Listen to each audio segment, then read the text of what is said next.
देखिए, हम लोग बोलते हैं भोजपुरी इंडस्ट्री एक परिवार है। तो हमारे परिवार की एक सदस्य हमारे बीच आज नहीं है, तो सरकार से हम यही कहेंगे, गुहार करेंगे कि उस लड़की के साथ न्याय हो और इस परिवार के साथ न्याय हो। तो जी हाँ दोस्तों, नमस्कार। इस वक्त की बहुत बड़ी खबर निकल के आ रही है कि आकांक्षा दुबे के घर उनके मम्मी से मिलने गए भोजपुरी इंडस्ट्री के पावर स्टार पवन सिंह। तो जी हाँ, पावर स्टार पवन सिंह को देखकर आकांक्षा दुबे की मम्मी ने रोने लगी।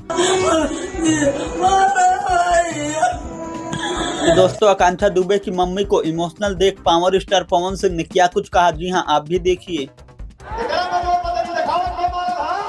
तो जी हाँ दोस्तों, आपको बता दूं कि हमारे भोजपुरी इंडस्ट्री के माने जाने एक्ट्रेस आकांक्षा दुबे के कातिल का हुआ बुरा हाल। तो दोस्तों, अब आपको बता दूं कि आकांक्षा दुबे के कातिल का बचना नामुमकिन है। तो जी हाँ दोस्तों, आकांक्षा दुबे को लेकर भोजपुरी के सुपरस्टार गायक समर सिंह को अपराधी बताया जा रहा है। तो दोस्तों, और आपको बता दूं कि आकांक्षा दुबे के गाँव के लोग आकांक्षा दुबे को न्याय दिलाने के लिए एकदम धरना पे धरना किए जा रहे हैं। तो जी हाँ, अब देखना ये होगा कि समर सिंह अपने आप को बचा पाते हैं कि नहीं, क्योंकि इस देश के प्रधानमंत्री नरेंद्र मोदी ने ऐसे माफियाओं के लिए किया बहुत ही बड़ा ऐलान। तो जी हाँ, क्या कुछ कहा पीएम मोदी ने, आप भी सुनिए।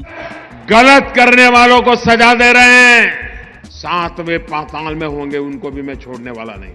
तो दोस्तों, आपको बता दूं कि समर सिंह को गिरफ्तार करने के लिए वाराणसी पुलिस ने बहुत बड़ी से बड़ी काफिला में फोर्स निकाली है और अब समर सिंह को गिरफ्तार करने में ज्यादा टाइम नहीं लगेगा, बहुत ही जल्द गिरफ्तार कर लेगी। लगातार उनके गिरफ्तारी के प्रयास में जारी, कभी कभी हो जाता है मैं बोल के गई थी आपको। तो जी हाँ दोस्तों, जैसे ही समर सिंह को पुलिस ने खोजना चालू किया, वैसे ही समर सिंह और समर सिंह की पूरी फैमिली घर से फरार हो गए। तो आप ये वीडियो देखिए कि किस तरीके से समर सिंह के घर में ताला लगा हुआ है। देख सकते हैं कि समर सिंह का चमचमाता हुआ ये घर है, बाकी घर में कोई नहीं है, घर में सभी घर में ताला मारकर फरार हैं। तो जी हाँ दोस्तों, इतना सब देखने के बाद अब आपको क्या लगता है, क्या समर सिंह दोषी है या नहीं? नीचे कमेंट बॉक्स में कमेंट करके हमें जरूर बताएं। और अगर आप इस चैनल को सब्सक्राइब नहीं किए हैं तो प्लीज इस चैनल को भी सब्सक्राइब करते जाएं।